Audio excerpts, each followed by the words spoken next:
Muy bien, bienvenidos a todos. Esta es la reunión número 89 del Grupo de Estudio de Ciencia y Teosofía que celebramos hoy, 17 de mayo del 2026.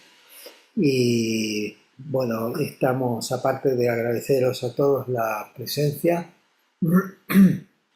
queremos decir que generalmente como sabéis, es un grupo donde estudiamos la comparación o la confluencia entre ciencia y teosofía, y generalmente dividimos la reunión en dos partes.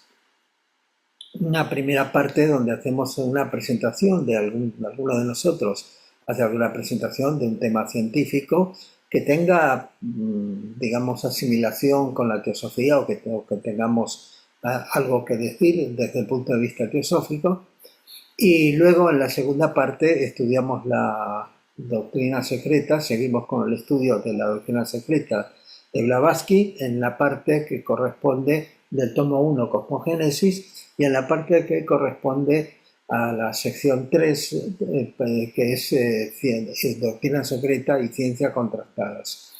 Entonces, lo que pasa es que en esa segunda parte estábamos en un capítulo que se llama Dioses, Mónadas y Átomos, que está a cargo de Daniel Gambús, y Daniel hoy está de viaje y no se puede conectar.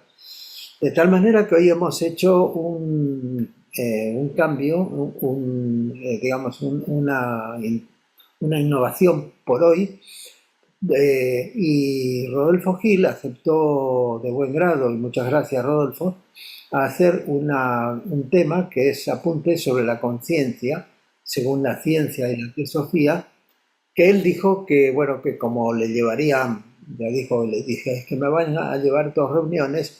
Y digo, pues ocúpate tú de toda la reunión y lo haces todo hoy. Entonces, Rodolfo nos va a hacer esta presentación, y lo cual agradecemos mucho, porque de esta manera vamos a tener la posibilidad de terminar hoy el tema completo, de escuchar el tema completo. Y ya sabéis, aceptamos preguntas, comentarios.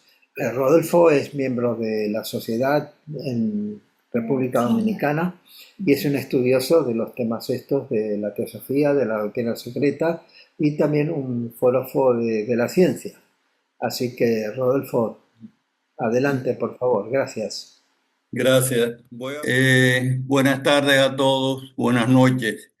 El tema de la conciencia requiere muchas sesiones para poder penetrar y en las definiciones y significados. Es un tema muy complejo, muy largo, pero hoy lo que vamos a presentar son algunos apuntes según la teosofía, y según la ciencia, que nos darán una idea inicial de lo que es el tema. Al final de la presentación voy a compartirla con un grupo de WhatsApp, la voy a compartir en PDF para que puedan estudiarla, porque este es un tema que en una sesión explicándola es muy difícil llegar al meollo a la síntesis de lo que implica la teosofía. Max Planck, físico teórico, un pionero de la física cuántica y premio Nobel de la física en el 1918, uno de los miembros más importantes en la historia de la comunidad científica moderna, expresó lo siguiente: no existe la materia como tal. Toda la materia se origina y existe solo por virtud de una fuerza, la cual trae la partícula de un átomo a vibración y mantiene la más corta distancia del sistema solar del átomo unida. Debemos asumir que detrás de esta fuerza existe una mente consciente e inteligente. Esta mente es la matriz de toda la materia. Y agregó: considero que la conciencia es fundamental. Considero que la materia se deriva de la conciencia. Todo lo que hablamos, todo lo que consideramos existente, postula la conciencia. Cuando los científicos, con el profundo conocimiento y prestigio de Max Planck, expresan que la materia se deriva de la mente y la conciencia y que estas son la fuente de todo lo existente, lo que está dando un espaldarazo a las enseñanzas de la doctrina teosófica. Ambos, teosofía y ciencia, coinciden en este tema de la conciencia. Varias definiciones de la conciencia. La primera es, según la psicología, que dice que es la capacidad propia de los seres humanos de reconocerse a sí mismos, de tener conocimiento y percepción de su propia existencia y de su entorno. Una persona consciente es aquella que tiene conocimiento de lo que ocurre consigo mismo y en su alrededor, mientras que la inconsciencia supone que la persona no sea capaz de percibir lo que le sucede ni lo que pasa en su entorno. En neurociencia, la conciencia se compone de sensación y percepción. La sensación es el procesamiento de estímulos físicos por los sistemas sensoriales, mientras que la percepción es la organización e interpretación de esa información que permite a un individuo obtener una comprensión del mundo. En filosofía, se considera la conciencia como la facultad humana por la cual uno decide actuar de acuerdo a su libre albedrío, en función de la concepción del bien y del mal que se tenga. Aquí la conciencia es un término vinculado a la moral y la ética. La teosofía postula que cada unidad de conciencia es un fragmento, una porción de la conciencia universal, y a estas unidades se les llama mónadas.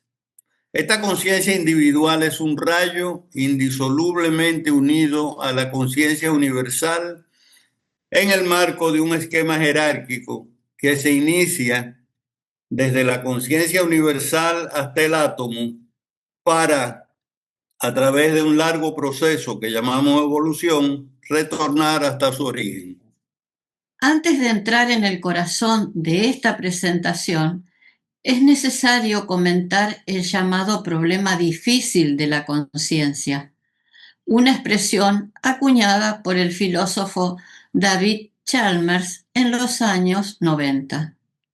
Chalmers, quien distingue entre los problemas fáciles de la conciencia, es decir, cómo el cerebro procesa información sensorial, cómo regula el comportamiento e integra los datos perceptivos, y el problema difícil, que es el de explicar por qué todo este procesamiento va acompañado de una experiencia subjetiva.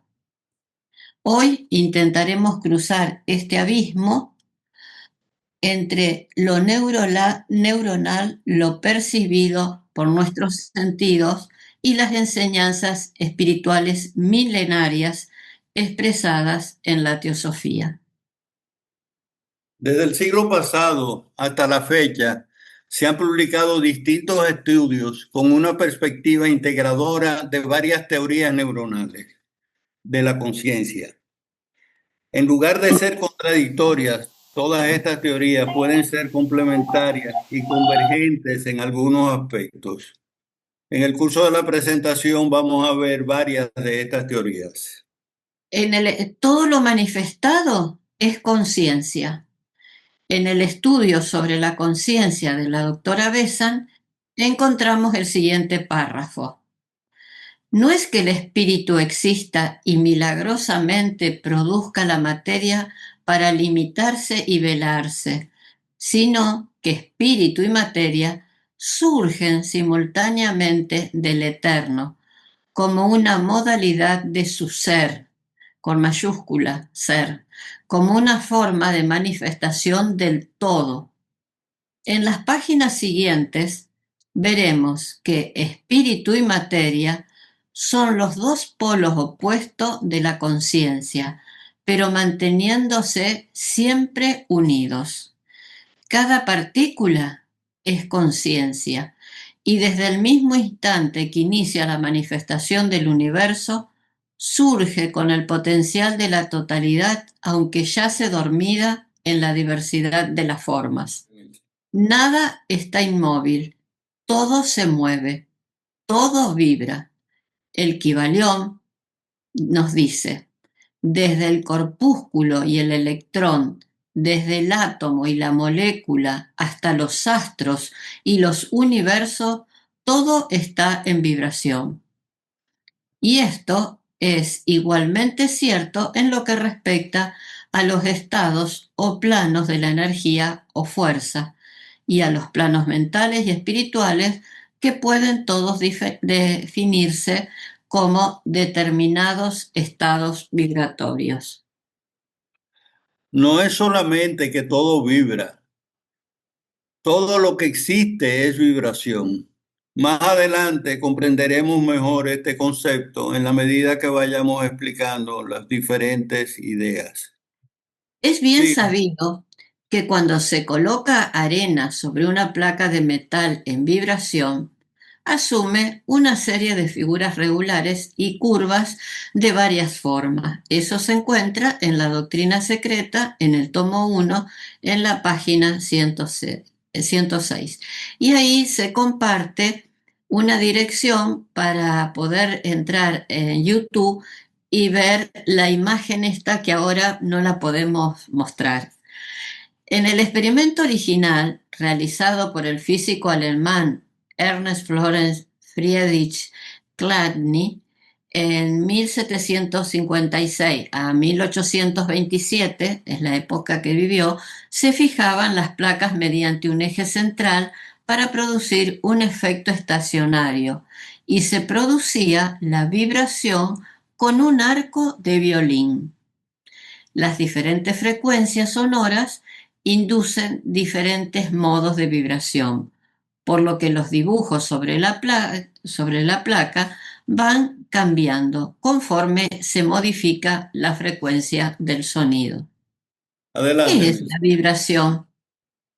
Vibración es la propagación de ondas de energía y se manifiesta como una oscilación o onda que se desplaza como movimiento repetitivo. Tiene tres características o propiedades básicas. La primera, frecuencia, la cantidad de veces que oscila, sube y baja, entre paréntesis, una onda de energía durante un segundo y se mide en hercios o hertz. Segundo, la longitud de onda es la distancia entre las crestas o entre los valles. Y tercero, la resonancia. Es el fenómeno que se produce al coincidir una frecuencia vibratoria con otra frecuencia. Y acá podemos ver en el gráfico, en un segundo, cómo se manifiesta. Sí, en esta gráfica vemos una onda alargada en la parte de arriba que se conoce como frecuencia baja u onda larga. En el dibujo de abajo la llamamos onda corta o frecuencia alta. La resonancia es posiblemente la propiedad o característica más importante de la vibración. En la próxima página veremos una de las expresiones de la resonancia. Resonancia mental. Eso lo podemos encontrar en Leadbeater, en el autor Leadbeater, en el libro Vislumbres de Ocultismo, en la página 187. Así, al pensar con insistencia en una forma concreta, se emiten ondas etéreas que al herir el cerebro de otra persona tienden a reproducir en él la misma imagen. Pero no es la imagen misma lo que se transmite, sino un número de vibraciones que la reproducen. Este proceso tiene mucho parecido con la telegrafía sin hilos. Lo propio ocurre con las impresiones de la naturaleza emocional o pasional. Una persona emite una fuerte oleada de sentimiento de cualquier clase que sea.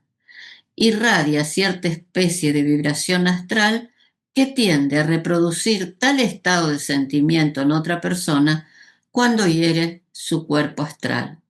El doctor Ika Taimi, en El hombre, Dios y el universo, dice: la conciencia se vincula con algo solo mediante vibraciones. Y si nuestro vehículo no responde a un conjunto de ellas, el objeto que las produce permanecerá como inexistente en lo que a nosotros concierne. Esto es importantísimo. Acuérdense de la página de la Filmina 10 y vamos después a charlarlo, por lo menos yo lo voy a preguntar. Estudio sobre la conciencia de Annie Besant. ¿Por qué conviene recordar que los 7 planos se compenetran y que la conciencia en cualquiera de ellos significa la capacidad de responder a las vibraciones del mismo plano?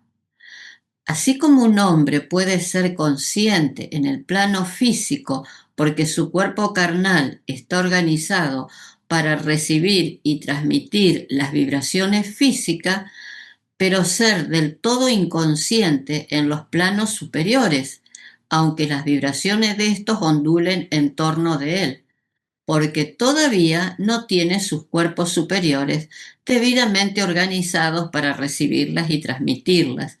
Así también la mónada, la unidad de conciencia, es consciente en el segundo plano, pero del todo inconsciente en los 5 inferiores. Bien, esta capacidad de recibir vibraciones la usamos inconscientemente al captar pensamientos e ideas que están en el ambiente cercano. Nuestra mente actúa como una radio de 2 vías, hacia adentro y hacia afuera. Cuando no estamos generando pensamientos propios, nuestra mente pasiva recibe vibraciones del exterior en la frecuencia que nuestro cerebro esté vibrando y las transforma en pensamientos. Cuando la mente no está pasiva y está generando pensamientos, la calidad de los mismos atraerá pensamientos en la misma frecuencia. Si son pensamientos altruistas, estas son las vibraciones que recibiremos. Si al contrario nuestros pensamientos son egoístas, las ideas que recibiremos responderán a esas vibraciones. En una publicación en Scientific American, el investigador Tan Ham explica una nueva teoría de la conciencia que desarrolló con su colega Jonathan Schuller en la Universidad de California en Santa Bárbara. Escribe Ham: todas las cosas en nuestro universo están constantemente en movimiento, vibrando, incluso los objetos que parecen estar estacionarios están de hecho vibrando, oscilando, resonando a diferentes frecuencias. Toda la materia es solo vibraciones de varios campos subyacentes. Cuando diferentes cosas oscilantes están juntas durante un tiempo, comienzan a vibrar en sincronía. Este fenómeno se denomina autoorganización espontánea. La sincronización es un tipo de comunicación física entre entidades. Nos preguntamos si esto podría ser un efecto del entrelazamiento cuántico en escala humana. Esta sincronización la vemos en las escuelas o cardúmenes de peces, en las bandadas de estorninos y otras especies en la naturaleza. La principal característica visible en las vibraciones sincronizadas es la simultaneidad, según la captan nuestros sentidos, aparentando que cada unidad actúa al unísono con las demás. Es posible que los sistemas biológicos se encuentren otras respuestas que no sean la vibración sincronizada, pero todavía la ciencia no ha arrojado ninguna explicación satisfactoria. Y vamos a ver las fotos en la próxima página de los estorninos y del cardumen de peces. Arriba el cardumen de peces y abajo los estorninos. La conciencia y la vibración sincronizada. Estudios sobre la conciencia de Annie Besant nos dice, al cambiar la conciencia, cada cambio aparece en la materia circundante como una vibración, porque el Logos quiso que las vibraciones de la materia acompañasen indefectiblemente a los cambios de conciencia. Y como la materia es la resultante de la conciencia y sus atributos dimanan de la actividad del pensamiento, todo cambio en la conciencia del logos alterará los atributos de la materia del sistema y todo cambio de cualquier conciencia deriva de la suya, determinará en la materia un cambio producido por una vibración, por un ritmo, un movimiento dentro de los límites por él establecido para la movilidad de las masas de materia. En otro párrafo del mismo libro encontramos esta afirmación. 2 puntos. Los hombres y animales sienten y piensan mejor que los minerales y vegetales, porque su más evolucionada conciencia modeló para su servicio en el plano físico aquel delicado aparato. Pero con todo, nuestros cuerpos responden a los mismos estímulos que los cuerpos inferiores y está puramente, me faltó un trozo, Perdón, se sigue, y termina. está puramente física y esta puramente física conciencia es la misma en todos. Aquí termina la cita. Thomas Edison, en Scientific American, en octubre de 1920, nos dice, no creo que la materia sea inerte y la mueva una fuerza externa. Me parece que todo átomo posee algo de inteligencia primitiva. Consideremos los miles de formas en que los átomos de hidrógeno se combinan con los de otros elementos para formar las diversas sustancias o unidos en determinadas formas constituyen animales de orden inferior. Finalmente, se combinan en el hombre, que representa la total inteligencia de todos los átomos. Es obvio para todos los científicos que estamos aquí hoy que los animales sienten y padecen como nosotros, tienen conciencia, pero no es obvio para el resto del mundo, no es algo obvio para la sociedad. Esto lo dijo el 7 de julio del 2012 en la Declaración de Cambridge sobre la conciencia en presencia de Stephen Hawking. Por primera vez en la historia de la ciencia, un grupo de importantes científicos se reúnen en la Universidad de Harvard y de Cambridge, perdón, en la Universidad de Cambridge y postulan que la conciencia es también una cualidad o propiedad del reino animal. Esto es un gran avance en la búsqueda de la verdad. Párrafo de un artículo de HPV nos dice, la mente en la naturaleza y en el ser humano.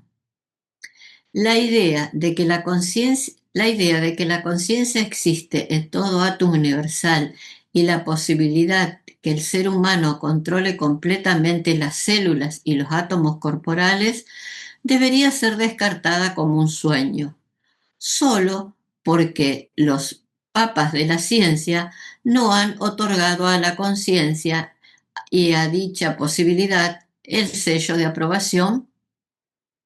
El ocultismo enseña que cada átomo, como la mónada de Leibniz, el filósofo alemán, es un pequeño universo en sí, y cada órgano y cada célula corporal posee un cerebro propio dotado de memoria y consecuentemente de experiencias y poderes discernidores. La idea de la vida universal, compuesta de vidas atómicas universales, es una de las enseñanzas más antiguas de la filosofía esotérica. Si es posible demostrar que las plantas tienen sensaciones e instintos, entre paréntesis, solo otro nombre de la conciencia, ¿por qué no conceder lo mismo a las células del cuerpo humano? La conciencia divide la materia en cuerpos orgánicos e inorgánicos, solo porque rechaza la idea de la vida absoluta y de un principio vital como entidad. De otra manera, sería la primera en constatar que la vida absoluta no puede producir ni siquiera un punto geométrico o un átomo inorgánico en su esencia.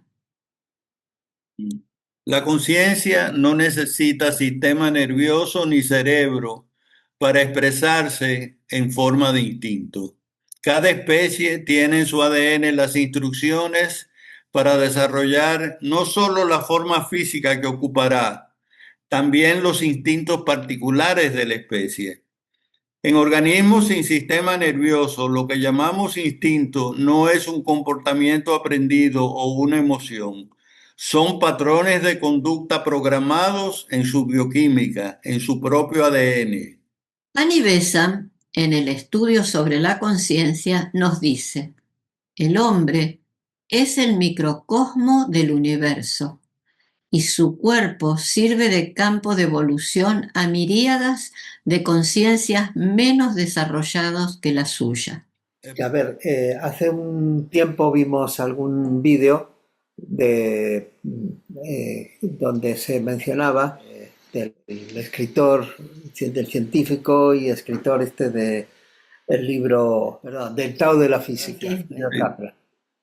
Entonces, él decía, eso fue una conferencia que dio en Chile, en la Universidad de Chile, y estaba presente un científico chileno, Humberto Maturana, un biólogo chileno, que él dijo una cosa extraordinaria y lo refleja Capra en uno de sus libros, en la trama de la vida, donde él dice que Maturana afirmó que para un organismo, sea una célula, un organismo más complejo, etc., todo proceso de adaptación, de respuesta a un estímulo externo, es un proceso cognitivo. Fijaos qué importante esto, es un proceso cognitivo, lo cual implica que tiene que haber una conciencia, Una inteligencia. Claro, exactamente, una inteligencia en grado muy primitivo, lo que quieras, pero es un proceso cognitivo. ¿Por qué? Porque responder a un estímulo, por ejemplo, supongamos una bacteria que percibe una acidificación del medio.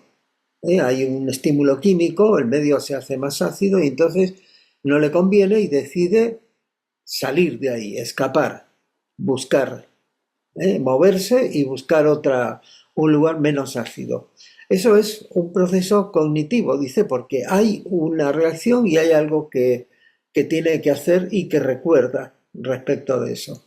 Entonces, es importante saber que todo en la naturaleza, y aquí Blavatsky muy bien señala lo de las células, otras veces hemos hablado de las células también y de la organización celular cuando hemos hablado de los sistemas autoorganizados. Las células tienen una organización extraordinaria, pero extraordinariamente compleja. Es imposible que la célula actúe de manera aleatoria o espontánea, así que cada cosa actúe por su cuenta sin que eso salga mal. Porque tiene que haber una forma que desconocemos de organización, de mensajería entre los distintos orgánulos, los componentes de la célula. Pensad que, por ejemplo, hay unos orgánulos, unos componentes de la célula que son donde se fabrican las proteínas, ¿no? Pero de esos, ¿cómo? Perdón. En los ribosomas. Sí, exactamente, los ribosomas, que son realmente muy simples, se actúan como un lector El ribosoma actúa como un lector de la cadena de ARN que se obtiene del ADN y va leyendo toma las bases que existen en esa cadena de A3 y con eso genera, por afinidad química, trae del medio del celular, atrae los elementos necesarios y forma un aminoácido, forma una parte de un aminoácido. Entonces, conformando los aminoácidos, los va ensamblando y va formando una proteína. Ahora bien, esto parece así muy fácil. Leído, dices, bueno, coge de la cadena del ARN, empieza a leer como si fuera una maquinita, un lector de cinta, ¿no? De estos y con eso va trabajando, plum, plum, plum, plum. Pero resulta que una célula tiene miles de ribosomas y depende del tipo de célula puede tener o un número pequeño, a lo mejor menos de 100 o miles de ribosomas. ¿Cómo se coordinan los ribosomas? ¿Cómo hacen que no generen todos, por ejemplo, la misma proteína o una parte y el resto se quede sin hacer? Es realmente apasionante. Y Blavatsky dice por allí en la doctrina secreta que la vida celular tiene una inteligencia incipiente, aunque luego realmente en todo el esquema de lo que es los reinos de la naturaleza, el esquema que ella presentó, inclusive en el artículo este que hemos tratado, que hemos estudiado muchas veces sobre la mónada mineral, cuando habla de la mónada y su pasaje por las etapas anteriores al mineral, después del mineral, vegetal, animal y humano, y luego posteriores al humano, pero ahí no hay lugar para lo que es la vida celular. Es decir, es algo de lo cual no se habló desde el punto de vista ocultista. No sé si se conoce o se conoce pero no se dijo. Pero realmente es una parte dentro de la jerarquía, porque nosotros como seres humanos somos también, inclusive desde el punto de vista biológico, una jerarquía de seres. Porque están, bueno, no voy a entrar para no extenderme en esto, pero es que realmente hay que señalar que todo eso implica la gran organización de las células dentro de una célula, dentro de los organismos de una célula y dentro de lo que son las células en conjunto, dentro de un tejido, por ejemplo, implican que hay una inteligencia que está distribuida. Es decir, no hay un cerebro especial que organice todas las células del hígado o todas las células de la piel, sino que hay una inteligencia y una coordinación que están distribuidas. Y esto es lo que hemos visto cuando vimos lo de los sistemas autoorganizados. Por eso me parece muy bueno. Aquí dice, si es posible demostrar que las plantas tienen sensaciones e instintos, ¿por qué no conceder lo mismo a las células del cuerpo humano? Claro que sí. Claro que sí. Gracias. Sí, muchísimas gracias, Carlos. Tú presentaste en un trabajo anterior el tema de las plantas. Lo vamos a ver rápidamente en un rato. Y el de los microbios y bacterias, que son organismos unicelulares, también vamos a verlo rápidamente un poco más tarde. Pero la verdad que es asombroso, es maravilloso observar los procesos dentro de una célula donde todo se organiza en función del beneficio de la totalidad. La célula tiene no solamente esos organulos que fabrican las proteínas, sino tienen órganos para producir la energía, tienen órganos para desechar, para los desechos, para procesarlo con lo que se alimentan.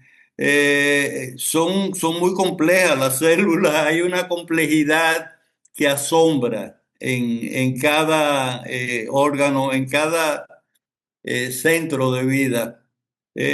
Vamos a seguirlo viendo entonces y ahorita vamos a explicar lo de los microbios de otra forma. Annie Besant, sobre el estudio de la conciencia, nos dice, el hombre es el microcosmo del universo, y su cuerpo sirve de campo de evolución a miríadas de conciencias menos desarrolladas que la suya. Cada célula corporal está compuesta de miríadas de vidas infinitesimales, cada una de ellas con su propia conciencia germinal y gobernadas y organizadas por la incipiente conciencia de la célula, que a su vez está gobernada y organizada por la céntrica conciencia directora, cuyo mecanismo funcional para este efecto es el sistema nervioso.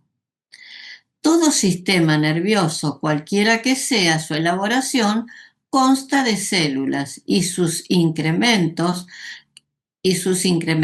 que cada vez más numerosos van formando múltiples conexiones entre las células. Según la conciencia, demanda un más y más delicado sistema nervioso para su expresión. Una célula se une a otras para formar estructuras mayores. Cada escalón de estructura contiene más que la suma de las conciencias de las partes que la conforman, pues siempre emerge con mayor complejidad que sus componentes. Aquí aplica el axioma de que el todo es mayor que la suma de sus partes. La conciencia en las plantas y animales es una propiedad emergente de las conciencias de todas las vidas menores que las componen. Las plantas se comunican entre ellas. La doctora Mónica Gagliano, investigadora en ecología evolucionista, indicó en un artículo científico que, entre comillas, señales sonoras pueden servir de mecanismo para la comunicación entre plantas, por lo que se propuso que dichas señales podrían crearse por complejos procesos bioquímicos a nivel celular, donde las oscilaciones de orden nanomecánicas en el citoesqueleto de las células pueden generar un espectro de vibraciones. Por este motivo, los resultados obtenidos vienen a apuntar más las hipótesis de comunicación de forma acústica entre las plantas. Los microtúbulos son piezas indispensables en el citoesqueleto de todas las células. Hablaremos más adelante sobre ellos. Sí, esa comunicación entre las plantas se produce a través de las raíces con una simbiosis de unos hongos llamados micelios, que son los que los micelios transportan la información de una planta a otra. Ese es el proceso de comunicación entre ellas. En la comunidad científica ya no es un tema de controversia, pues se ha comprobado en distintos estudios que existe esta red de compartir información entre las plantas. En universidades y centros de investigación se hacen constantemente experimentos que confirman estos sistemas de redes en las especies vegetales, compartiendo información y colaborando entre ellas. Carlos había presentado, como dije anteriormente, habría presentado un trabajo sobre la comunicación entre plantas muy interesante, mucho más completo que esto que acabamos de describir. La conciencia en organismos unicelulares. En el Collective Writing, en número 12, páginas 142 a la 143, los trabajos de algunos fisiólogos alemanes son especialmente interesantes en lo que respecta a casos de conciencia y discriminación positiva. Entre paréntesis, casi nos inclinamos a decir pensamiento en las amebas. Entre comillas, ahora bien, las amebas o animáculos son, como todos sabemos, protoplasmas microscópicos, una célula elemental sumamente simple, una gota protoplásmica informe y casi sin estructura. León Sienkovsky, botanista ruso contemporáneo de HPV, describe la forma en que una especie de ameba busca y encuentra entre otras plantas acuáticas una llamada espirógira rechazando cualquier otro alimento. Examinando sus peregrinaciones con un potente microscopio, descubrió que, movido por el hambre, proyectaba primero sus pseudópodos o pies falsos, con cuya ayuda se arrastraba. Luego comienza a moverse hasta que entre una gran variedad de plantas encuentra una espirógira, después de lo cual avanza hacia la porción celular de una de las células de esta última y, colocándose sobre ella, revienta el tejido y succiona el contenido de una célula y luego pasa a otra, repitiendo el mismo proceso. Este naturista nunca lo vio tomar ningún otro alimento y nunca tocó ninguna de las numerosas plantas colocadas por Zientkowski en su camino. Los organismos unicelulares son la forma de vida biológica más simple. Aquí vemos cómo se manifiesta una conciencia muy básica que impulsa a una célula o un organismo unicelular a obtener alimentos con la capacidad de buscarlos seleccionando entre distintas opciones. Eso es lo interesante de esto. Ahora vamos a ver la conciencia manifestándose en los seres más complejos. Una cosita, una observación nada más. Ahí cuando se dice que son los seres unicelulares, apenas una gota protoplasmática o algo así, realmente en ese entonces no se sabía mucho. Tienen una organización tan compleja como cualquier otra célula.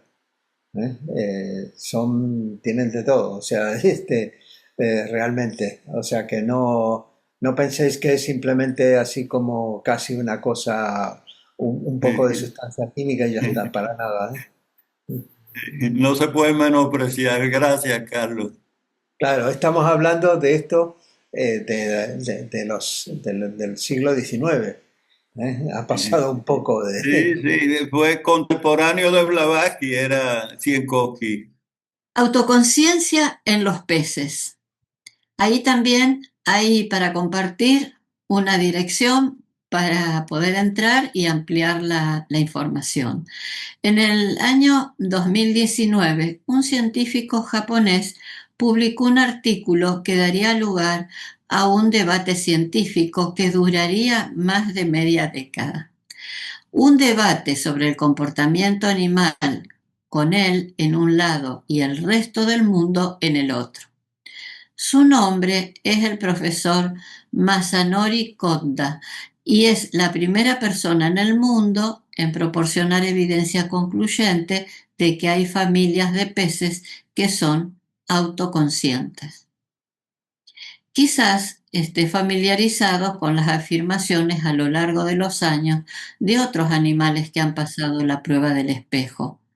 Animales como el chimpancés o los delfines, a menudo considerados animales inteligentes, pero la investigación del profesor Koda muestra que este comportamiento se puede encontrar incluso en los animales más simples que existen entre nosotros. Pero no solo eso, sus hallazgos sugieren que la forma en que hemos intentado evaluar la conciencia durante más de medio siglo puede ser fundamentalmente incorrecta. Ha pasado los últimos 30 años estudiando peces y su investigación sobre el lábrido limpiador muestra que estos peces, los limpiadores, no solo son autoconscientes, sino que poseen un nivel de inteligencia que hasta ahora solo se ha observado en los humanos. Al finalizar la presentación, voy a publicar en el grupo de WhatsApp el enlace para el video y la transcripción completa del video para que puedan estudiarlo con calma. Ahí van a ver la metodología que utilizó Koda para determinar y convencer al resto de la comunidad científica que hay especies marinas, peces pequeñitos son, que tienen autoconciencia. La autoconciencia es reconocerse como individualidad. Y eso es algo muy complejo, porque es lo que nos diferencia de las demás especies. O sea, una de las características que diferencia a los humanos del resto de las especies es precisamente la autoconciencia. Estudio sobre la conciencia de Annie Besant. Cada unidad de conciencia es un fragmento, una porción de la conciencia universal separada por virtud de la mente en entidad individual velada en la materia. Es una unidad de la sustancia del primer logos, que desciende al segundo plano como ser separado. A estas unidades se las llama técnicamente mónadas. En la doctrina secreta, en el tomo 2, dice, el espíritu latente en la materia tiene que ser despertado a la vida y a la conciencia gradualmente. La mónada tiene que pasar por sus formas mineral, vegetal y animal antes de que la luz del logo se manifieste en el hombre animal. En el estudio sobre la conciencia de Annie Besant, la mónada desenvolverá su conciencia en estos 5 planos inferiores al suyo propio, tomando una porción de materia de cada uno de ellos y velándose en ella bajo una envoltura por cuyo medio puede ponerse en contacto con el respectivo plano. Gradualmente va organizando la mónada esta envoltura hasta constituir un cuerpo capaz de actuar en aquel plano con expresión perfecta de sí misma y de recibir y transmitirle sus vibraciones, así como de recibir y transmitir al plano las vibraciones de la mónada. La mónada es nuestro yo, pero nuestro yo con mayúscula. Nuestra individualidad sería la verdadera raíz de nuestro ser, la íntima fuente de nuestra vida, la única realidad. Oculto, inmanifestado, envuelto en silencio y tinieblas, está nuestro yo con mayúscula, pero nuestra conciencia es su limitada manifestación. Presten atención a este párrafo. Gradualmente va organizando la mónada esta envoltura hasta constituir un cuerpo capaz de actuar en aquel plano con expresión perfecta de sí misma y de recibir y transmitirle sus vibraciones, así como de recibir y transmitir al plano las vibraciones de la mónada. Hay un intercambio continuo entre la conciencia de la mónada y el campo de conciencia. Se retroalimentan uno al otro. Según el científico John Wheeler, el universo no existe de manera predefinida, sino que se construye a través de los actos de observación y participación. En el concepto que expresa Annie Besant acerca de la conciencia, del logos, inclusive aquí mismo en esta misma diapositiva sobre lo de la interacción entre la mónada y la parte más inferior de la constitución humana, difiere bastante de la de Blavatsky. Difiere bastante. Primero, ella habla de que habla del primer logos como si fuera una persona. Cuando para Blavatsky, recordemos, cuando hemos estudiado tanto en el proemio como, sí, especialmente en el proemio, en las primeras instancias, de que los logos, primero, segundo y tercero, no son personas o seres, sino que son estados de la manifestación. El primer logos es inmanifestado. La palabra logos significa causa, razón. Y el primer logos es el germen de la manifestación. Es el círculo con el punto en el centro. Y que los que seguís la explicación del proemio de Martín es la que hizo en la segunda parte, ¿no? El germen, no es siquiera la manifestación, es el germen de la manifestación. Es lo que dice, bueno, como yo lo comparo, y creo que alguna vez lo conversamos aquí con Martín también, lo comparo con el hecho de el proceso que tenemos al despertarnos. Estamos dormidos, y antes de abrir los ojos, de movernos, excepto cuando suena el despertador, ¿no? Pero bueno, supongamos que nos despertamos por nuestra cuenta. Entonces, antes de abrir los ojos, de dormirnos o lo que sea, estábamos soñando en un sueño y viene la conciencia de que nos estamos despertando, de que vamos a despertarnos. Y entonces, y eso sería como el primer logos. Todavía no estamos realmente despiertos, pero ya hay un cambio. ¿Dónde? En la mente, antes de que suceda algo en el cuerpo. Entonces, de la misma manera, el primer logos es inmanifestado. El primer logos es algo que luego es reemplazado por ya la siguiente etapa, la siguiente acción, que es cuando aparece, entonces sí, la dualidad de Purusha y Prakriti, la raíz del espíritu y la raíz de la materia. Y otra cosa, en la mónada, recordemos que en lo que Blavatsky presenta, la mónada no se relaciona directamente con los planos inferiores, ni transmite ni recibe, sino que la esencia monádica, como le llama Blavatsky, es el Atma, es uno solo para todos. Es Atma, es una unidad, es uno solo, aunque tiene, como si dijéramos, coloraturas o distintos aspectos según la evolución del organismo que está animando, que lo ha desarrollado. La mónada se envuelve en Buddhi como su vehículo para poder, para poder relacionarse, para poder actuar en los mundos inferiores. Y esa es la mónada humana, Atma Buddhi. Cuando generalmente se refiere Blavatsky a la mónada, dice, se está refiriendo, a menos que diga lo contrario, se está refiriendo a Atma Buddhi. Pero Atma Buddhi tampoco puede actuar directamente ni sobre los organismos inferiores ni el organismo biológico, sino que necesita de un intermediario que es el manas, que es la mente, reflejo de la mente universal, y que al final de cuentas esa mente es el intermediario. Entre los tres, la tríada de Atma, Buddhi y Manas es la que verdaderamente intenta influir en la personalidad y recibe las experiencias de la personalidad, pero generalmente después de la muerte. Cuando no hay un desarrollo tan explícito como para que haya una comunicación, una takarana, una comunicación permanente, bien desarrollada entre la parte inferior y la parte superior, entre el manas inferior y el manas superior, entonces esa asimilación generalmente se produce después de morir.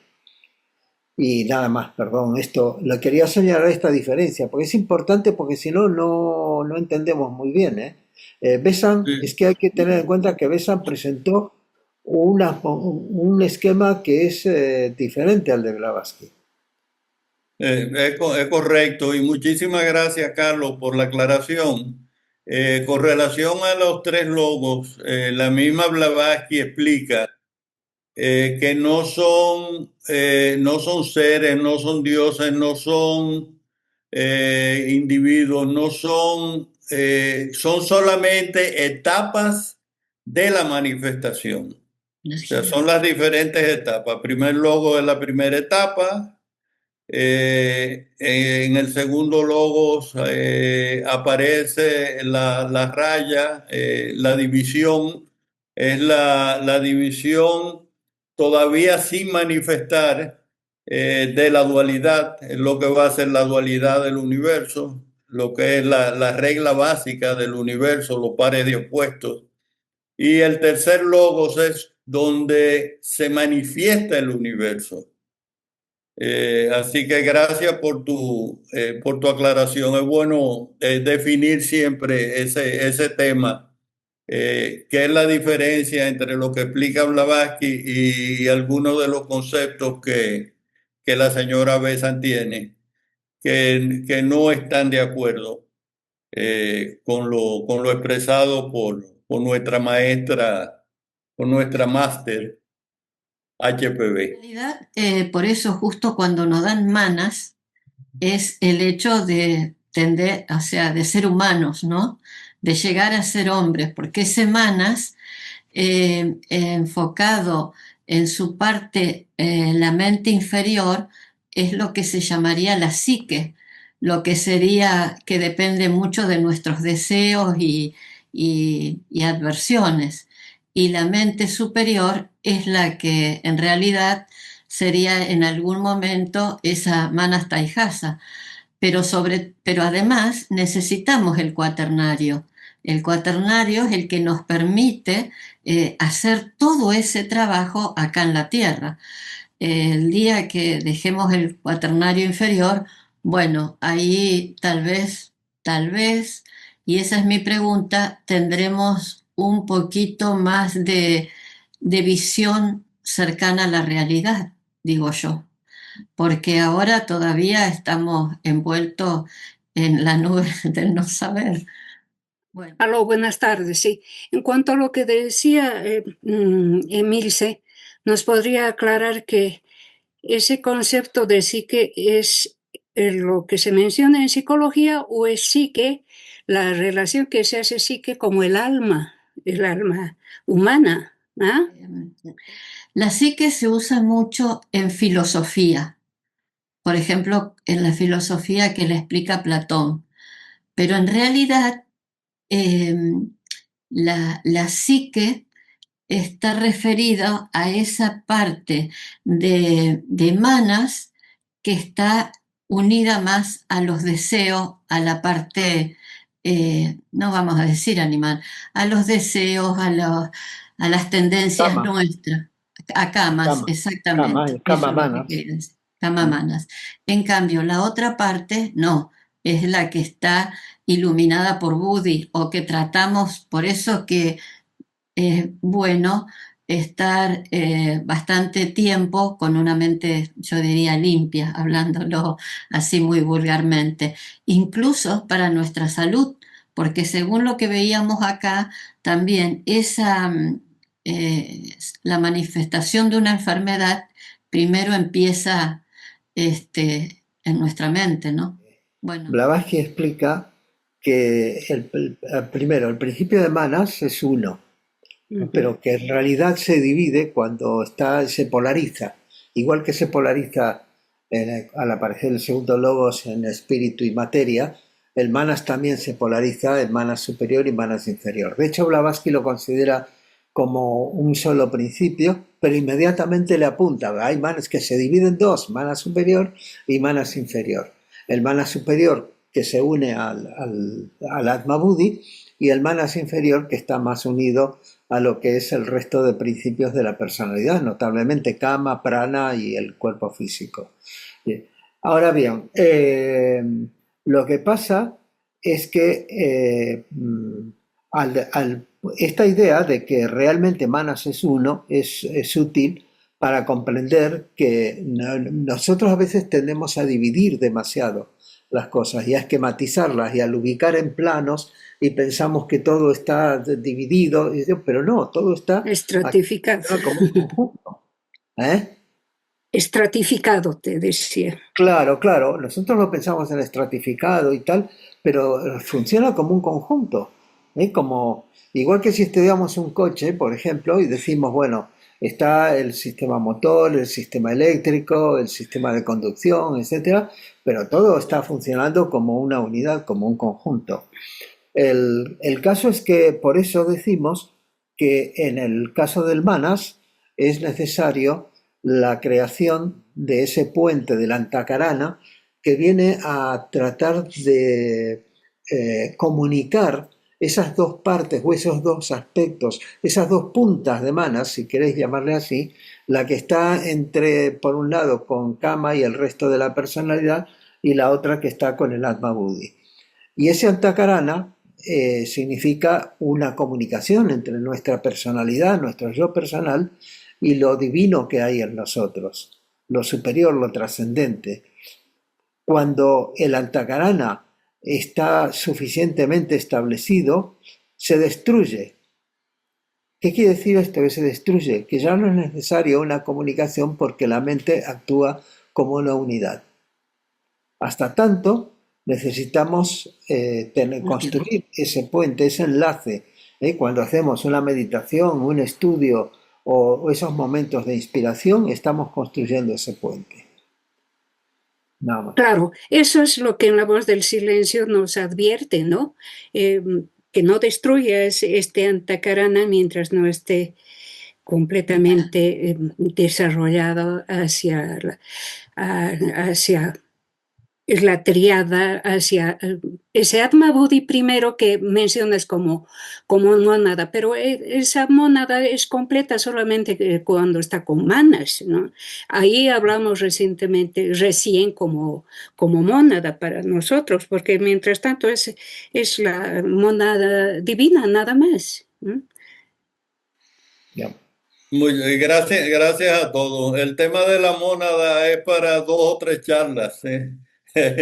Difícil determinarlo y definirlo aquí en este breve espacio. Así que vamos a seguir. Muchas gracias a todos. Adelante, Milce. Pláticas sobre el sendero del ocultismo. También lo dice Anibesan. ¿Es la mente el vehículo de la conciencia? No. Todos los planos son vehículos de la conciencia. La conciencia abarca todos los planos de la existencia. La mente es el vehículo a través del cual la conciencia puede despertar en cada uno de esos planos. En los manuscritos perdidos de la Logia Blavatsky, en la página 38, HPB explica lo que podemos catalogar como una disonancia cognitiva cuando lo comparamos con el párrafo anterior. El señor A. Clayton, perdón si lo pronuncio mal, pregunta, ¿puede haber conciencia sin mente? Y la señora Blavatsky dice, aquí llegamos a la gran cuestión, la conciencia. ¿Qué es? ¿Es solamente la facultad de la mente o no? ¿Es eso que penetra la mente o el ego y lo hace que perciba que tal mente tiene acción, que es así? ¿No es así? ¿Cómo lo explican de otra manera? La conciencia no es algo per se.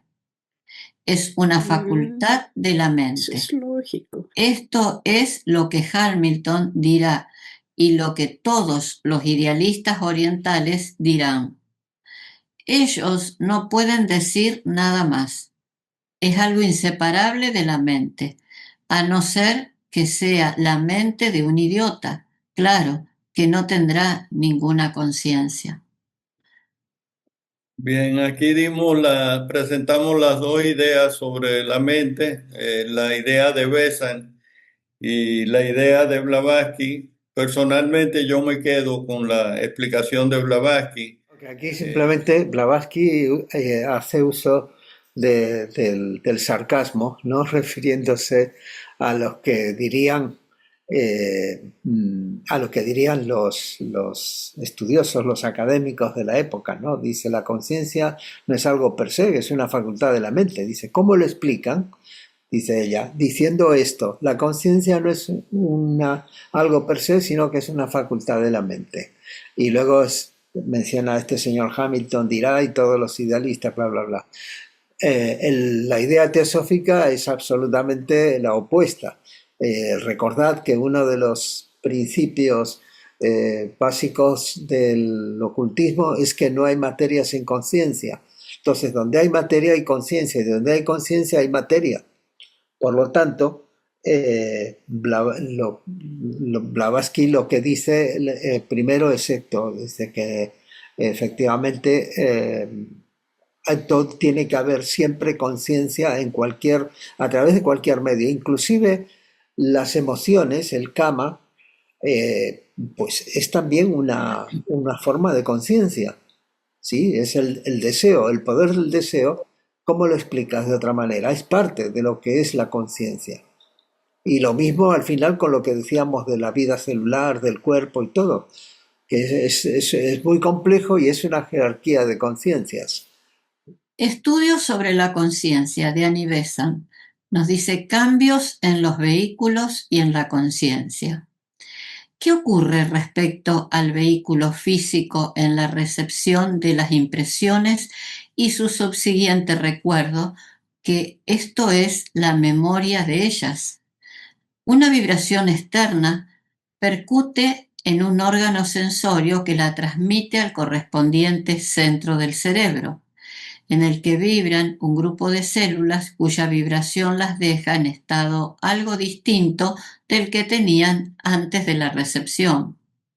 La huella de esta respuesta es una posibilidad para el grupo de células, pues ha vibrado una vez de cierta manera y retiene durante el resto de su existencia la posibilidad de vibrar otra vez de la misma manera sin recibir un nuevo estímulo del mundo exterior. Cada repetición de dichas vibraciones intensifica dicha posibilidad y todas dejan su peculiar huella, pero serán necesarias muchas repeticiones para establecer una repetición espontánea a cuya posibilidad se aproximan las células a cada repetición provocada desde el exterior.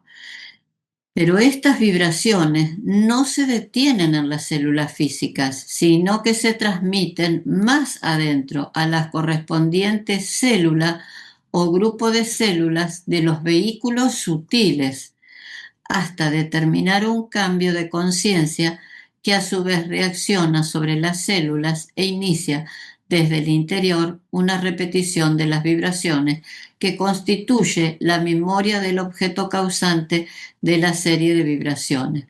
Podemos asumir que la continua repetición convierte a la memoria en Sí, correcto. La repetición de las ideas y los conceptos es necesario para el aprendizaje en la mayoría de los humanos, salvo en raras excepciones en personas que graban en su memoria conceptos e ideas con solo escucharlos una vez. Hay muchos seres así, pero la mayoría de nosotros requerimos la repetición de las ideas y de los conceptos para poder grabarlos en nuestra memoria. Después de que Francis Crick y Jane Watson resolvieron uno de los grandes problemas de la biología sobre la estructura del ADN o mecanismos de la herencia por los que fueron ganadores del premio Nobel, Crick se propuso la tarea de responder las preguntas más importantes sobre la conciencia. Trabajando en estrecha colaboración con Christoph Koch, Crick tuvo una profunda influencia en toda la neurociencia y en los tipos de preguntas apropiadas para estudiar esta disciplina. El artículo final de Crick, escrito con Koch, fue publicado en Physical Translation of the Royal Society of London y propone que una parte poco conocida del cerebro, el claustrum, puede estar involucrada en la conciencia. Crick estaba trabajando en este artículo literalmente en su lecho de muerte y luego de su tránsito, Koch le dio los toques finales para su publicación. Y acá se comparte también una dirección para que lo puedan ampliar. El claustrum es una de las estructuras más enigmáticas del cerebro. Esta delgada capa de neuronas subcortical debajo de la corteza cerebral es digna de mención porque está conectada con casi todas las áreas corticales, incluida corteza motoras, somatosensoriales, visuales, auditivas, límbicas, asociativas y prefrontales. Ver dónde apunta la flecha roja. Esa delgada capa que se ve donde la flecha roja está apuntando Eso es el claustrum. Y ahí se ve, el claustrum está prácticamente en el medio de toda la masa cerebral. Esta teoría del claustrum, de unificar las impresiones de nuestros sentidos con señales del cuerpo, de la mente, las emociones, plantea que unificando todos estos estímulos diferentes en un solo órgano, deviene una experiencia única de totalidad. La experiencia de percibir el todo en su conjunto. Esa experiencia del todo está sujeta, por supuesto, al grado de evolución de cada ser humano, de cada mónada. Es una capa delgada de materia gris paralela a una parte de la corteza y debajo de ella, se ubica debajo de ella. La corteza es la cubierta de materia gris del cerebro que lleva a cabo los cálculos necesarios para sentir, para ver, para oír, para hablar y decidir qué hacer.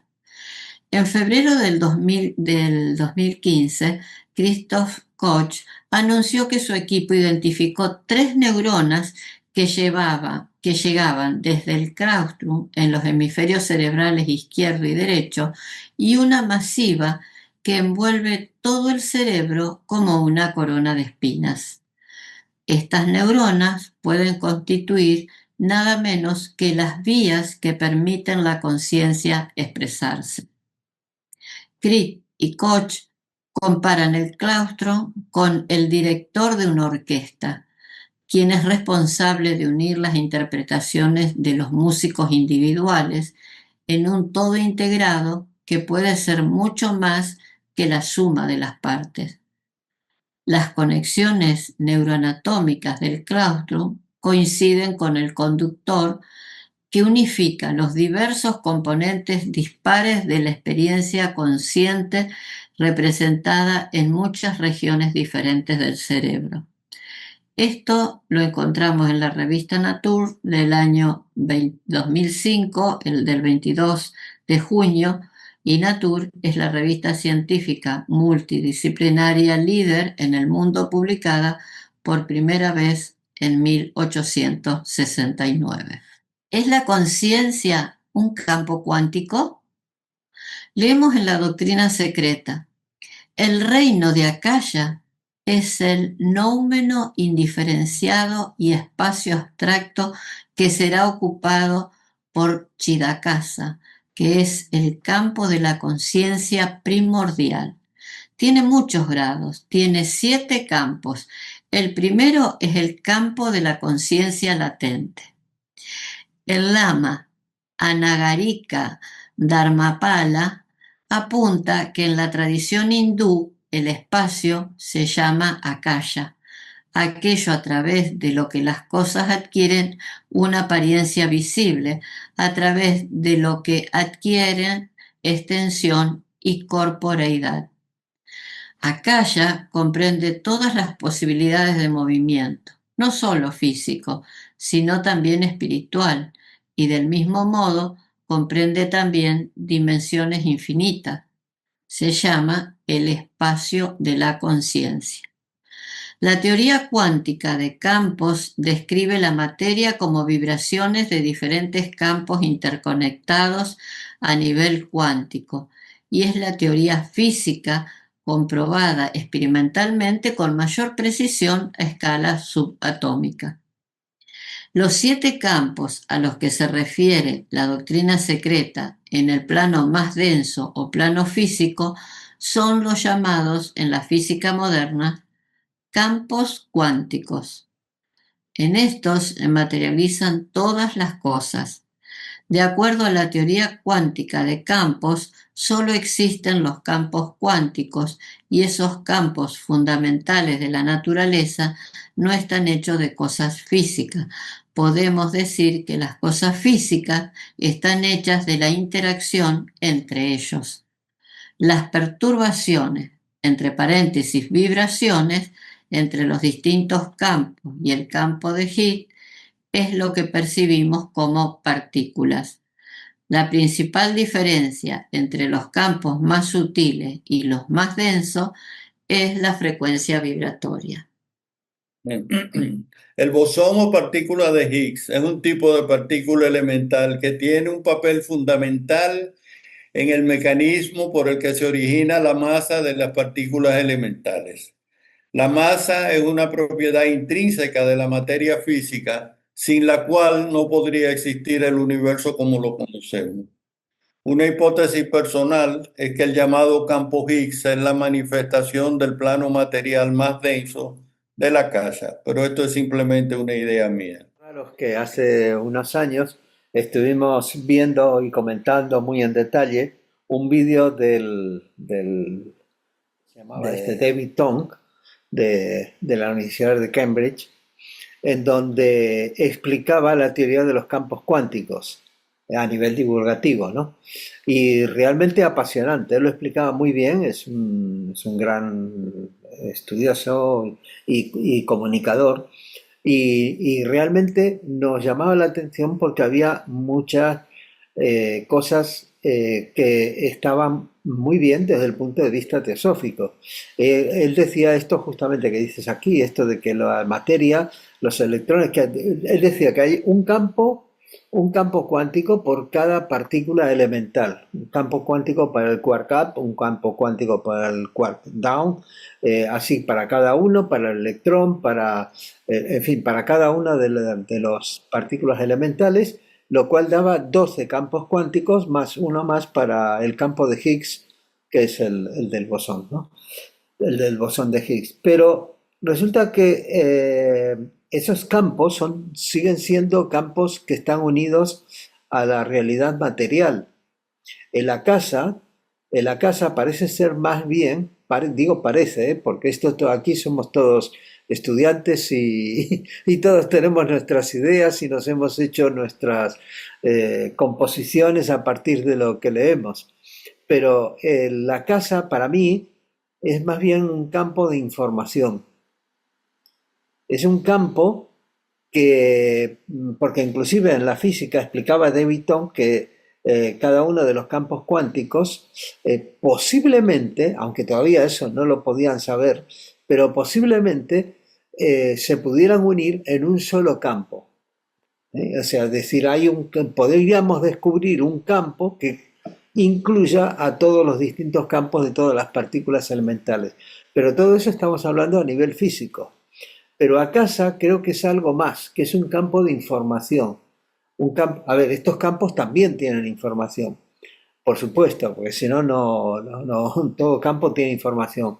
Pero a casa es un campo esencialmente de información indestructible y que comunica, no solamente actúa como una memoria, como la memoria de un ordenador, una memoria de estas, un pendrive, ¿no?, que ponemos para almacenar algo, sino que también determina, tiene un papel determinante, no solamente registrar como memoria, sino también determinante. En las cartas de los Mahatmas hay varias en las cuales explican, aunque ellos no dan una explicación muy completa de lo que es la casa y todo, pero lo van poniendo pinceladas en distintas cartas, y la casa es fijaos que es lo que relaciona causa con efecto, y es donde están los skandhas, lo que relacionan el individuo que ha puesto en juego determinada causa con la causa en sí, con los hechos en sí, por lo tanto es el que va a recibir los efectos de esa causa. Es decir, que hay realmente el campo de la casa. Estoy de acuerdo en que la casa se parece más a un campo. Ahora, ¿qué clase de campo? No creo que sean los campos cuánticos, sino que es algo que todavía no conocemos, que está mucho más allá, que efectivamente Blavatsky dice que tiene distintas 7 manifestaciones, de las cuales la última es la que se llama la luz astral, ¿no? Es aquella que decían, he visto tal cosa en la luz astral. Pues eso era de la casa en su manifestación más baja, digamos, que por medio psíquico se podían acceder. Los registros acásicos y todo eso están más o menos ahí en ese orden. Entonces, bueno, pero es un tema, gracias por traer el tema este de la casa y de los campos cuánticos porque creo que es fabuloso. Es esencialmente un gran misterio y un gran campo para investigar. Gracias. Gracias, Carlos. Yo compro tu idea de que la casa es un campo de información. El plano la memoria de la naturaleza le llaman al plano astral. Así que Este nivel de Akasha, o sea, la luz astral, que tiene también sus subdivisiones, sería eso lo que tú dices, ese campo de información, porque ahí están registrados todos estos datos que estás mencionando. Ahí, a uno de los niveles de que es Akasha. Ahí está ese campo de información relacionados con Sí, nuestra, ¿no? Sí. eso es lo que estaba tratando de decir, sí, efectivamente. Gracias, Dora.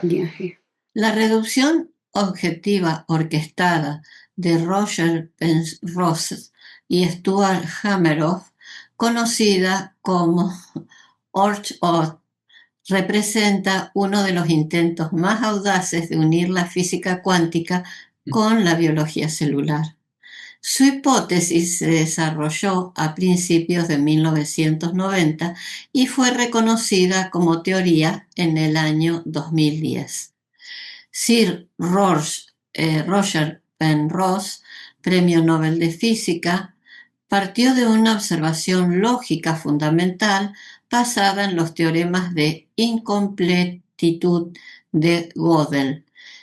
La mente humana es capaz de comprender verdades matemáticas que ningún algoritmo o computadora tradicional podrá calcular jamás.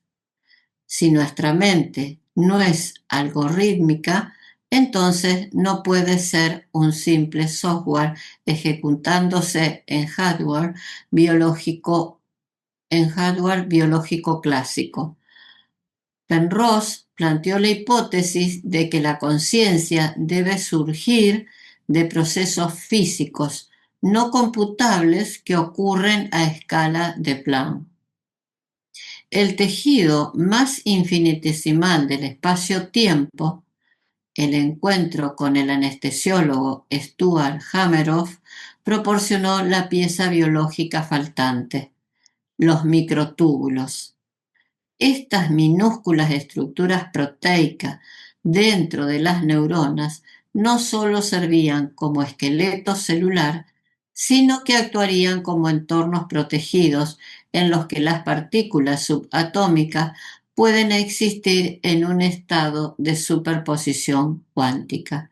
Según esta visión, la conciencia ocurre cuando estas superposiciones cuánticas colapsan de manera orquestada dentro de dos microtúbulos, permitiendo que el cerebro acceda a una geometría fundamental del universo que ya contiene en sí misma las semillas de la experiencia subjetiva. Por lo tanto, no somos máquinas biológicas, sino sistemas cuánticos capaces de conectar con la estructura misma de la realidad. El descubrimiento de vibraciones cuánticas en microtúbulos dentro de las neuronas del cerebro corrobora la controvertida teoría de la conciencia, Elsevier.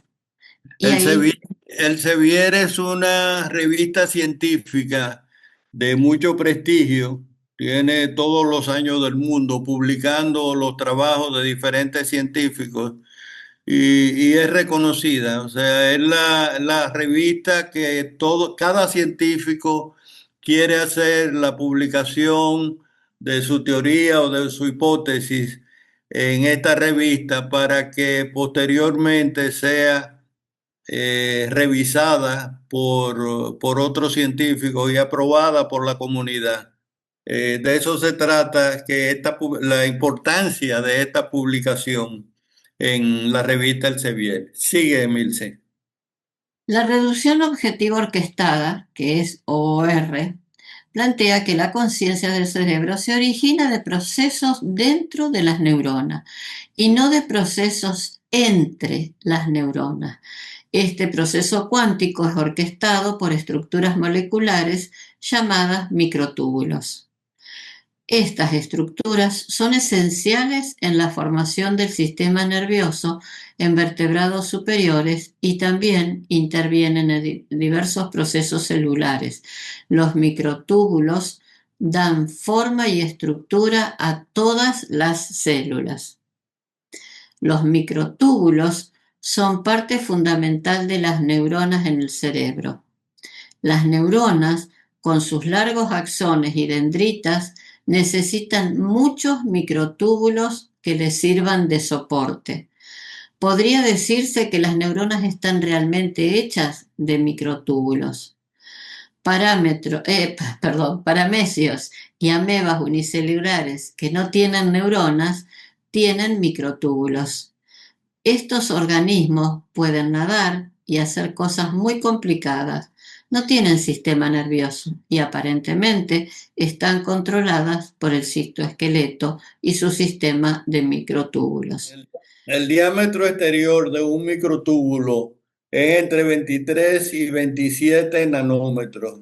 Un nanómetro, para que tengan una idea, es igual a la millonésima parte de un milímetro.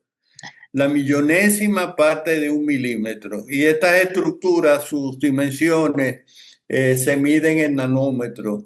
El diámetro interior de los microtúbulos está entre 11 y 15 nanómetros.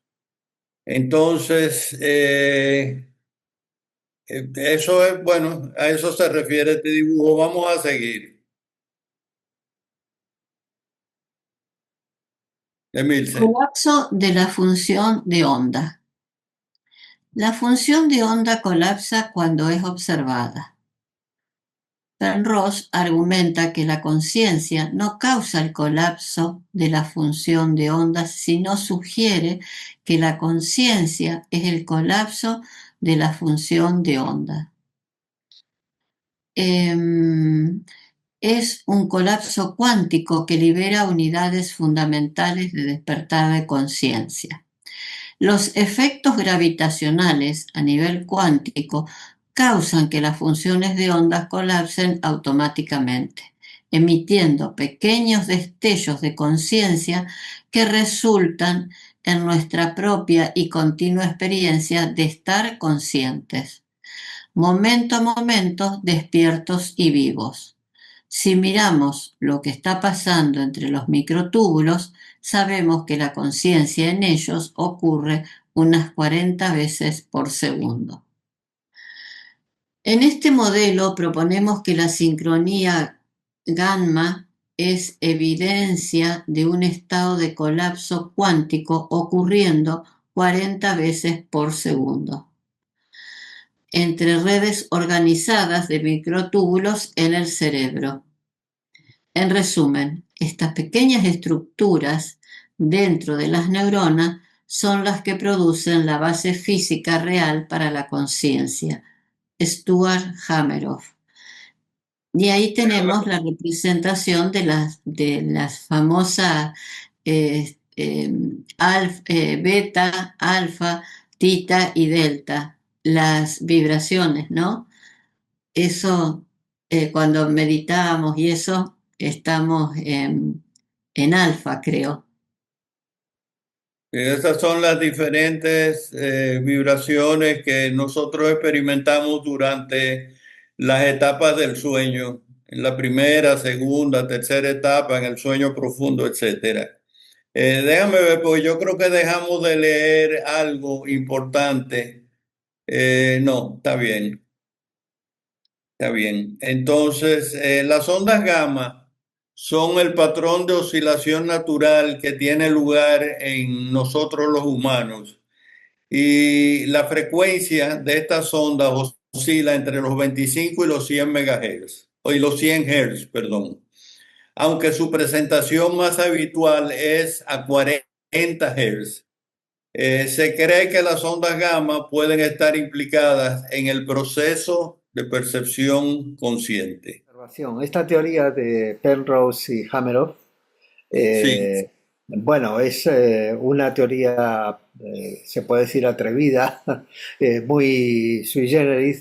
Penrose presenta cosas sui generis, así muy, muy especiales, pero si la observamos bien, primero se basa mucho lo del colapso de la función de onda, es de la interpretación de Copenhague de la mecánica cuántica, Sí. que tiene graves defectos. O sea, eso era la interpretación de Bohr y de Heisenberg, y que eso del colapso de la función de onda realmente no es algo que se haya observado jamás, sino que es cómo ellos piensan, cómo ellos pensaban un mecanismo para esconder lo que realmente sucede por debajo, porque ellos no planteaban nunca eso. Bueno, pero ese es otro tema.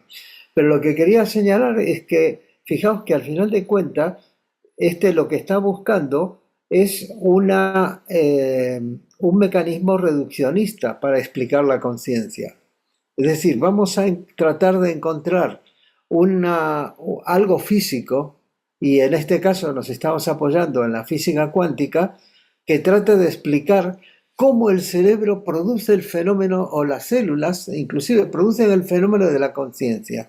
Cuando eso realmente desde el punto de vista teosófico nunca lo va a poder explicar, porque al final el cerebro o la célula o el organismo biológico que sea es solamente el transmisor, el que implementa, digamos, es el hardware, es el que implementa esto, ¿no? Pero el software es inmaterial, la conciencia está más allá de eso. Yo creo que ahí, aunque es muy atrevido y muy interesante la hipótesis esta de Penrose y de Hameroff, pero no, Mira, teosóficamente no creo que tenga futuro. es correcto, o sea, la intención es traer al conocimiento general del grupo las diferentes hipótesis y teorías que se están tramando, tejiendo sobre la conciencia. Pero tú tienes razón, Carlos, o sea, va a ser muy difícil llegar a conclusiones de cómo la conciencia se expresa en órganos físicos o en los cuerpos materiales. Pero indudablemente que estos trabajos de estos científicos buscando explicaciones racionales de cómo la conciencia puede expresarse como órgano físico, lo único que podemos estar de acuerdo es que todo necesita un vehículo para expresarse. Y sea la mente, sea la conciencia, sea cualquiera de las fuerzas que conocemos, necesitan vehículos para expresarse. Y eso es lo que está tratando Penrose y Hameroff. Así que, pero gracias, Carlos. Y te doy toda la razón. El Seguimos. orden explicado y el orden implicado de David Bohm.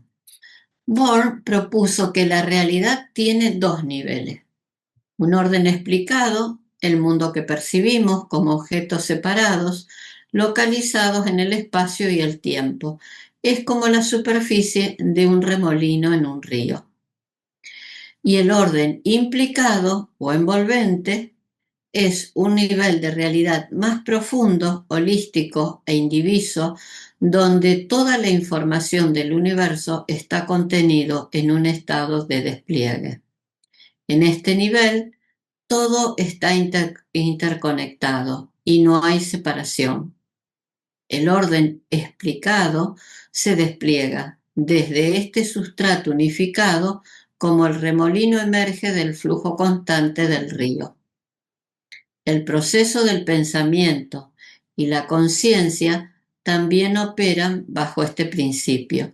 Los pensamientos explicados emergen de un fondo profundo de significado y percepción implícita, o sea, implicado. La fragmentación de nuestro pensamiento, entre paréntesis, el yo pequeño, separado del mundo, es una ilusión del orden explicado, en el nivel implicado, la mente y la materia son expresiones diferentes de la misma realidad subyacente. Aquí, si puedo decir algo, esto es precisamente, el orden implicado es precisamente la idea de la casa. ¿Eh? Ah, ah, Creo que es lo más cercano que anduvo Bon, aunque esto ya, cuando él explicó esto, esto ya excede lo que es la parte científica, sino que se fue más a la parte filosófica. Pero el orden, y lo pone en un libro que se llama El paradigma holográfico, porque ese orden implicado es como un holograma. Dice, y el orden explicado, o sea, las cosas objetivas, lo que conocemos y todo esto, es como una proyección de ese holograma. Pero es realmente lo que decíamos antes como en la casa, ¿no? Lo más parecido. esa idea de los hologramas está reflejada en las joyas de Indra, Mm. eh, que es bellísimo, es una explicación bellísima del universo y de los hologramas. Seguimos. Gracias, Carlos. La potencia de Werner Heisenberg. Heisenberg, uno de los padres de la mecánica cuántica, interpretó el famoso colapso de la función de onda en términos de potencialidad. Antes de una medición, las partículas no tienen propiedades definidas, posición, velocidad, sino que existen en un estado de potencia real. En latín, potentia, un campo de posibilidades o tendencias. La realidad no es actualidad, sino potencialidad. Solo cuando se realiza una observación o medición, una de estas potencialidades se actualiza y se convierte en un hecho concreto. La transición de la potencia, entre comillas, o la potentia, al hecho concreto, el colapso, plantea la pregunta: ¿qué es una medición? Para algunas interpretaciones, es la interacción con un sistema consciente lo que actualiza la potencialidad. Así, la conciencia no es un espectador pasivo, sino un agente que actualiza la realidad en un mar de posibilidades. Como dijo Carlos, todas estas teorías siguen siendo solo eso, teorías. Ninguna está comprobada por otros científicos, no hay muchos experimentos relacionados con ninguna de ellas, pero son teorías interesantes porque simplemente nos ponen a pensar y a reflexionar. Así que sigamos viendo las que faltan. El universo participativo de John Archibald Wheeler llevó la idea más lejos con su principio del universo participativo. Su famosa frase, "In from bit byte", eso es aquello. Eso de Sugiere, aquello, eso de aquello. eso de aquello, perdón. Eso de aquello sugiere que la realidad física y surge en su nivel más fundamental, de la información byte o bit generada por actos de observación. El universo no existe de manera independiente y predefinida. En vez de eso, se construye a través de los actos de observación y participación. Usó la metáfora del juego de 20 preguntas cósmicas, donde las respuestas del universo no están predeterminadas, sino que se definen retroactivamente por las preguntas que hacemos. Aquí la conciencia es fundamental y creadora. Sin observadores participativos, el universo sería solo un campo nebuloso de posibilidades. Nuestro acto de observar, de hacer preguntas a la naturaleza, es lo que da forma tangible a la realidad. La mente es co-creadora del cosmos. Esta última parte es, es por lo que se alimenta la inteligencia artificial, me parece. Porque cuando le empezamos a preguntar sobre un tema, después responde siempre en consonancia con esa esencia, con ese tema. Si preguntamos siempre preguntas religiosas, nos va a hacer respuestas relacionadas siempre a la religión. Pero bueno, a lo mejor me equivoco.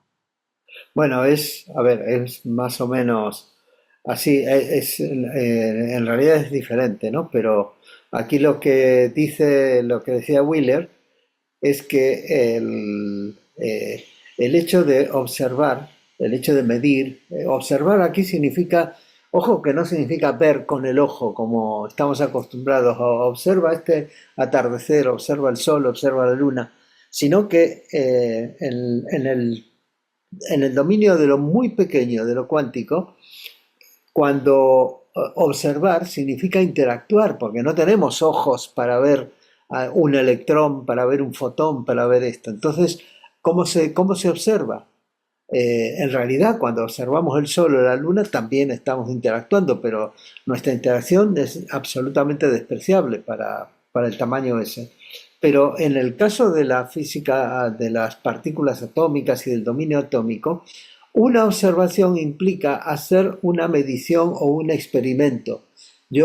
¿Cómo sé que hay un electrón por aquí? Pues lo bombardeo o lo trato de hacer que choque con algo. Y eso ya es afectarlo. Por eso el problema de la interacción. Y lo que dice Wheeler, lo que pasa, esto es complejo, pero está relacionado con la interpretación de Copenhague. Para la interpretación de Copenhague, dice que la física debe ocuparse solamente de lo que es observable, de lo que es medible. Y lo que hay más allá, pues no sabemos. Dice, es una especulación. Entonces, ellos, ¿cómo trataban de salvar ese, digamos, vacío filosófico? Porque ¿cómo puedes decir? Dice, bueno, hasta que no lo observo no hay realidad. Pero decían que, bueno, que cuando observas se colapsa esa función de onda. Esa función de onda es la función de onda de Schrödinger, que describe los estados cuánticos de las partículas o del sistema de partículas en cada momento y en cada posición. Pero resulta que ellos decían, pero esto, la ecuación de onda de Schrödinger, la onda de Schrödinger, es solamente un artificio matemático para describirlo. No, Robinson, todavía yo te llamo. Es un artificio matemático para describirlo, pero no es real, decían ellos. En cambio, la interpretación de Bohm, de David Bohm, sí decía, la función de onda es real y describe, no solamente describe esto, cómo con los estados cuánticos de la partícula, sino que le sirve como ondas guía. Bueno, es más complejo, pero no quiero entrar en ello. Pero el tema es que cuando el hecho participativo, lo que señaló Wheeler, y tenía razón, él además reflejaba esto con una U, que se llama la U de Wheeler, en la cual es como una U donde la conciencia iba describiendo esa parte de la U, y cuando llega, siguiendo por la U, y cuando llega el universo a la parte de arriba de la U, haciendo como lo diríamos el camino de regreso, aparecía un ojo, y él ponía un ojo que miraba al principio. Somos nosotros tratando nosotros mismos, tratando de entender cómo surgió todo, los que, según Wheeler, daba origen a todo a que el universo realmente exista. Es un poco exagerado, pero bueno. El biocentrismo de Robert Lanza, médico y científico especializado en medicina regenerativa, propone una visión en que la biología y la vida no son accidentes aleatorios de la física, sino las piedras angulares para comprender el universo. Según el biocentrismo, el espacio y el tiempo no son objetos físicos externos y absolutos, sino herramientas de nuestra mente, formas de procesamiento biológico que usamos para dar sentido a la realidad. Lanza se basa en gran medida en experimentos de física cuántica, como el experimento de la doble rendija, para demostrar que el comportamiento de las partículas depende intrínsecamente de la presencia de un observador. Sin una conciencia que perciba, el universo permanecía en un estado de posibilidad indeterminada, una especie de niebla de probabilidad sin forma. En esta perspectiva, la conciencia es el fundamento mismo de la existencia. Es la vida la que crea el cosmos y no es al revés. Este es un enfoque interesante, el de Robert Lanza. Al buscar un hilo conductor entre estas visiones, emerge una imagen coherente que se aleja del dogma del cerebro como un generador solitario. Las ideas del cerebro como una antena o una interfaz sofisticada se está solidificando, un sustrato físico diseñado para sintonizar una mente y una conciencia que preexisten a la materia. Es como si el universo estuviera inmerso en una señal constante y nuestra arquitectura biológica fuera la radio que permite que esa señal se transforme en música. Estas teorías no se excluyen, se complementan entre todas. Y nos dice, el orden implicado de Bohr, donde la mente y materia son expresiones diferentes de la misma realidad subyacente.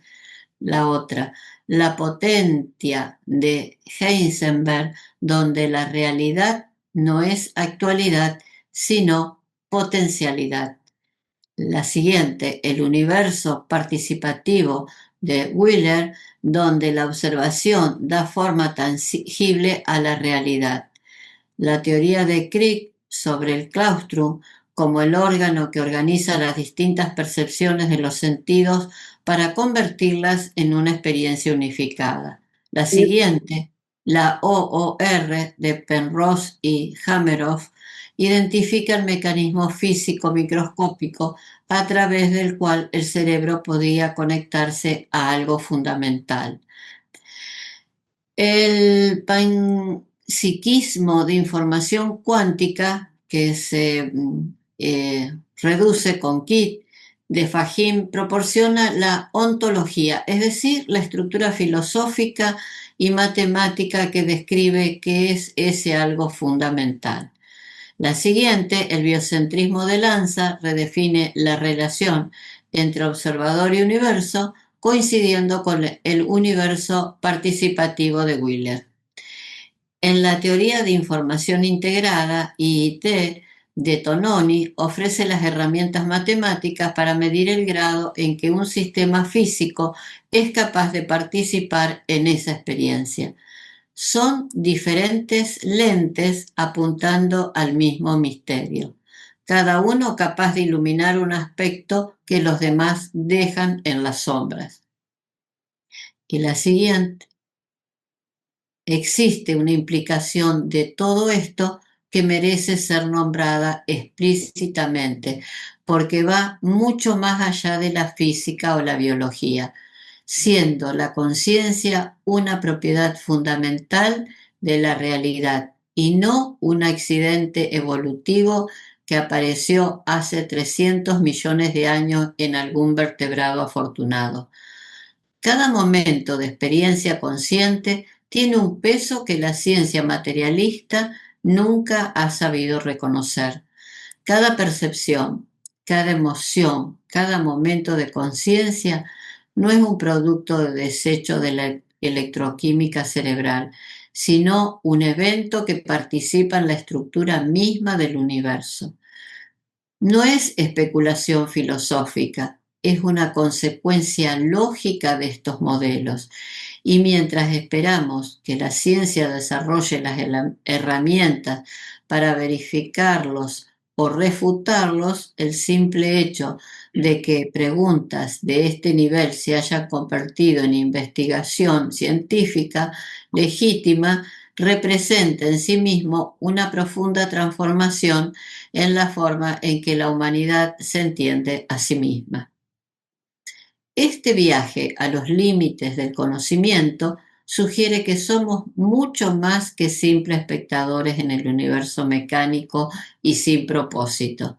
Como estudiantes de teosofía, sabemos que la conciencia es una propiedad fundamental del cosmos.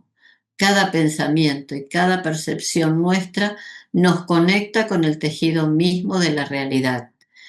A la ciencia le queda mucho más por descubrir, pero el hecho mismo de que muchos científicos están haciendo estas preguntas marca el comienzo de una nueva era en nuestra comprensión de la existencia. Muchísimas gracias. Muchísimas gracias. Y ahí la 10 estaría muy bien con lo de Ikataimi. Muy bien, muchísimas gracias, Rodolfo y Emilce.